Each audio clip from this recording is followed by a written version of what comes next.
ನಮಸ್ತೆ ಎಲ್ರಿಗೂ. ಇವತ್ತಿನ ವಿಡಿಯೋದಲ್ಲಿ ಗೀ ರೈಸನ್ನು ಅಂದರೆ ತುಪ್ಪದ ರೈಸನ್ನು ಹೋಟೆಲ್ಗಿಂತಲೂ ತುಂಬಾ ರುಚಿಯಾಗಿ ಸುಲಭವಾಗಿ ಮನೆಯಲ್ಲೇ ಯಾವ ಥರ ಮಾಡ್ಬೋದು ಅನ್ನೋದನ್ನು ಹೇಳ್ಕೊಡ್ತಾ ಇದ್ದೇನೆ. ಇದಕ್ಕೊಂದು ವಿಶೇಷವಾಗಿರುವಂಥ ಇಂಗ್ರೀಡಿಯೆಂಟನ್ನು ಹಾಕಿಬಿಟ್ಟು ಮಾಡ್ತಾ ಇದ್ದೇನೆ. ರೆಸಿಪಿನ ಒಂದ್ಸರಿ ನೋಡಿ ಟ್ರೈ ಮಾಡಿ ಮರೆಯದೆ ನನಗೆ ನಿಮ್ಮ ಫೀಡ್ಬ್ಯಾಕ್ನ ತಿಳಿಸಿ. ಥ್ಯಾಂಕ್ಸ್ ಎಲ್ರಿಗೂ.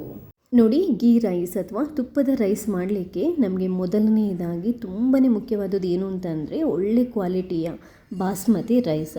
ಯಾಕಂತಂದರೆ ಬಾಸ್ಮತಿ ರೈಸ್ ಚೆನ್ನಾಗಿದ್ದಷ್ಟು ತುಪ್ಪದ ರೈಸಿಗೆ ಫ್ಲೇವರ್ ಜಾಸ್ತಿ ಬರುತ್ತೆ, ರುಚಿ ಜಾಸ್ತಿ ಬರುತ್ತೆ. ತುಪ್ಪದ ರೈಸ್ ಮಾಡೋಕ್ಕಿಂತ ಅರ್ಧ ಗಂಟೆ ಮುಂಚೆ ನಾವು ರೈಸನ್ನು ನೀರಲ್ಲಿ ನೆನೆ ಹಾಕಲಿಕ್ಕೆ ಇಡಬೇಕು. ನೆನೆ ಹಾಕದೆ ನೀವು ಗೀ ರೈಸ್ ಮಾಡಿದರೆ ಖಂಡಿತವಾಗ್ಲೂ ಚೆನ್ನಾಗಿ ಬರಲ್ಲ. ಈಗ ಇದಕ್ಕೆ ಇನ್ನೊಂದು ಸೀಕ್ರೆಟ್ ವಸ್ತು ಹೇಳಿದ್ದೀನಲ್ಲ, ಅದೇನು ಅಂತಂದರೆ ಕಾಯಿಯ ಹಾಲು. 1 ಕಪ್ಪಷ್ಟು ಕಾಯಿಯನ್ನು 1 ಕಪ್ಪಷ್ಟು ನೀರು ಹಾಕಿ ನಾನು ಚೆನ್ನಾಗಿ ರುಬ್ಬಿಟ್ಟು ಅದರ ಹಾಲನ್ನು ತೆಗೆದಿಟ್ಕೊಂಡಿದ್ದೇನೆ. 1 ಬೌಲಷ್ಟು ನಾನು ಬಾಸ್ಮತಿ ಅಕ್ಕಿಯನ್ನು ತಗೊಂಡಿದ್ದೇನೆ. 1 ಬೌಲಷ್ಟು ನಾನು ಕಾಯಿ ಹಾಲು ಹಾಕ್ತೀನಿ, ಬೇಯಲಿಕ್ಕೆ 1 ಬೌಲಷ್ಟು ನೀರು ಹಾಕ್ತೀನಿ. ಇವಾಗ ಸ್ಟವ್ ಮೇಲೆ ಒಂದು ಬಾಣಲೆನ ಇಟ್ಟು ಚೂರು ಬಿಸಿ ಮಾಡಿಕೊಂಡು ಒಂದು ಸ್ವಲ್ಪ ತುಪ್ಪನ ಹಾಕ್ಕೊಂಡು ಸ್ವಲ್ಪ ಗೋಡಂಬಿ, ಸ್ವಲ್ಪ ದ್ರಾಕ್ಷಿ, ಒಣ ದ್ರಾಕ್ಷಿ ಇಷ್ಟನ್ನು ಹಾಕ್ಕೊಂಡು ಮೊದಲು ನಾವಿದನ್ನ ಹುರಿದ್ಬಿಟ್ಟು ರೆಡಿ ಮಾಡಿಟ್ಕೊಳ್ಳೋಣ. ತುಪ್ಪದಲ್ಲಿ ಗೋಡಂಬಿ ಮತ್ತು ಡ್ರೈ ಗ್ರೇಪ್ಸ್ ಅಂದರೆ ಒಣ ದ್ರಾಕ್ಷಿನ ಹುರ್ಕೊಂಡು ಕೊನೆಗೆ ನಾವು ಸೇರಿಸಿದ್ರೆ ಸೂಪರಾಗಿರುತ್ತೆ. ಒಂದು ಸರಿ ಇದನ್ನ ಹುರಿದಾದ ನಂತರ ಒಂದು ಪಾತ್ರೆಗೆ ತೆಗೆದಿಟ್ಕೊಂಡು ಇಟ್ಬಿಡಿ. ಇವಾಗ ಅದೇ ಬಾಣಲೆಗೆ ಮತ್ತೊಂದು ಸ್ವಲ್ಪ ತುಪ್ಪನ ಸೇರಿಸ್ಕೊಳ್ಳಿ. ನಾನಿದು ಮನೆಯಲ್ಲೇ ಮಾಡಿರುವಂಥ ಶುದ್ಧ ತುಪ್ಪನ ಹಾಕೊತಾ ಇದ್ದೇನೆ.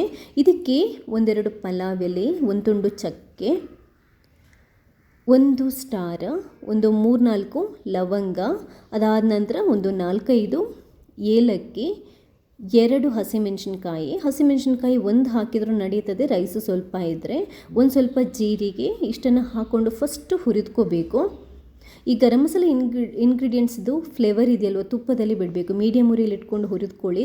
ತುಪ್ಪದಲ್ಲಿ ಒಂದು ಸರಿ ಇದರ ಫ್ಲೇವರ್ ಬಿಟ್ಟಾಗ ಘಮ ಅಂತ ಪರಿಮಳ ಬರುತ್ತೆ. ಆವಾಗ ಒಂದು 2 ಈರುಳ್ಳಿನ ಸಣ್ಣದಾಗಿ ಕಟ್ ಮಾಡ್ಕೊಂಡು ಹಾಕೋಬೇಕು. ಈರುಳ್ಳಿನ ನಾವು ಬಿರಿಯಾನಿಗೆ ಫ್ರೈ ಮಾಡ್ಕೊತೀವಲ್ವ ಅದೇ ಥರ ಫ್ರೈ ಮಾಡ್ಕೋಬೇಕು. ಈರುಳ್ಳಿನ ತುಪ್ಪದಲ್ಲಿ ಎಷ್ಟು ಚೆನ್ನಾಗಿ ಎಷ್ಟು ಡೀಪಾಗಿ ನಾವು ಫ್ರೈ ಮಾಡ್ತೀವೋ ಅಷ್ಟು ಸೂಪರಾಗಿ ತುಪ್ಪದ ರೈಸ್ ಬರುತ್ತೆ.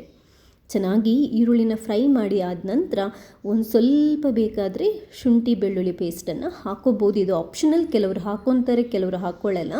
ನನಗೆ ಆ್ಯಕ್ಚುಲಾಗಿ ಈ ಶುಂಠಿ ಬೆಳ್ಳುಳ್ಳಿ ಪೇಸ್ಟ್ ಹಾಕಿದರೆ ಅದರ ಫ್ಲೇವರ್ ಇರುತ್ತಲ್ಲ ಅದು ತುಂಬ ಇಷ್ಟ. ಅದಕ್ಕೋಸ್ಕರ ಒಂದು ಸ್ವಲ್ಪ ಹಾಕೊತಾ ಇದ್ದೇನೆ. ಒಂದು ಸ್ವಲ್ಪ ಹುರಿದ್ಕೊಳ್ಳಿ, ಅಂದರೆ ಫ್ರೈ ಮಾಡ್ಕೊಳ್ಳಿ. ಶುಂಠಿ ಬೆಳ್ಳುಳ್ಳಿ ಪೇಸ್ಟ್ ಫ್ರೈ ಆದ ನಂತರ ನಾವು ರೈಸನ್ನು ನೆನೆ ಇಟ್ಟಿದ್ದೇವಲ್ವ ಅದನ್ನ ಚೆನ್ನಾಗಿ ತೊಳೆದ್ಬಿಟ್ಟು ನೀರನ್ನು ಬಸಿದ್ಬಿಟ್ಟು ಹಾಕ್ಕೊಳ್ಳಿ. ನೀರಿನ ಪಸಿ ಇರೋದು ಬೇಡ ರೈಸಲ್ಲಿ ಇದಕ್ಕೆ ಹಾಕುವಾಗ. ಅದಾದ ನಂತರ 1 ನಿಮಿಷ ಈ ತುಪ್ಪದಲ್ಲಿ ಮತ್ತು ಈರುಳ್ಳಿ ಫ್ರೈ ಮಾಡಿದಲ್ಲೋ ಅದರಲ್ಲಿ ರೈಸನ್ನು ರೋಸ್ಟ್ ಮಾಡಬೇಕು. ಮೀಡಿಯಮ್ ಉರಿ ಇಟ್ಕೊಂಡು ರೈಸನ್ನು ರೋಸ್ಟ್ ಮಾಡುವಾಗ ಕೇರ್ಫುಲ್ಲಾಗಿ ಕಟ್ ಆಗಬಾರ್ದು, ಮೆಲ್ಲಗೆ ಮಗುಚಬೇಕು. ಇವಾಗ ರೆಡಿ ಮಾಡಿಟ್ಟಿರುವಂಥ 1 ಬೌಲಷ್ಟು ಕಾಯಿ ಹಾಲನ್ನು ಹಾಕೊತಾ ಇದ್ದೇನೆ.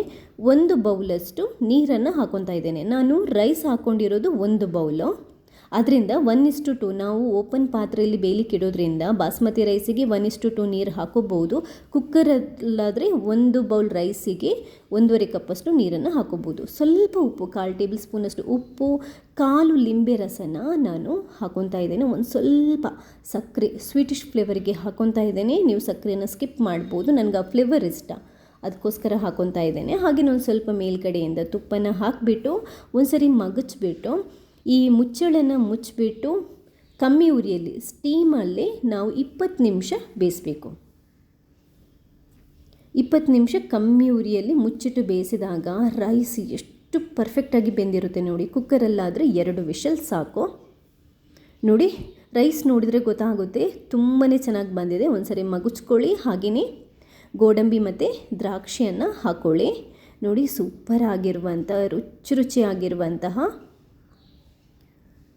ತುಪ್ಪದ ರೈಸ್, ಗೀ ರೈಸ್ ರೆಡಿಯಾಗಿದೆ. ನೋಡ್ತಾ ಇದ್ರೇ ತಿನ್ನಬೇಕು ಅನಿಸುತ್ತೆ. ಯಾವುದಾದ್ರೂ ಒಂದು ಸಿಂಪಲ್ ಕೂರ್ಮಾ ಇದ್ದರೆ ತಿನ್ನೋದಕ್ಕೆ ದಿ ಬೆಸ್ಟ್ ಆಗಿರುತ್ತೆ. ನಾನು ಆ್ಯಕ್ಚುಲಾಗಿ ಟೊಮೆಟೊ ಕೂರ್ಮನ ಮಾಡಿದ್ದೇನೆ. ತುಂಬಾ ಸುಲಭವಾಗಿ ಇದನ್ನ ಮಾಡ್ಬೋದು.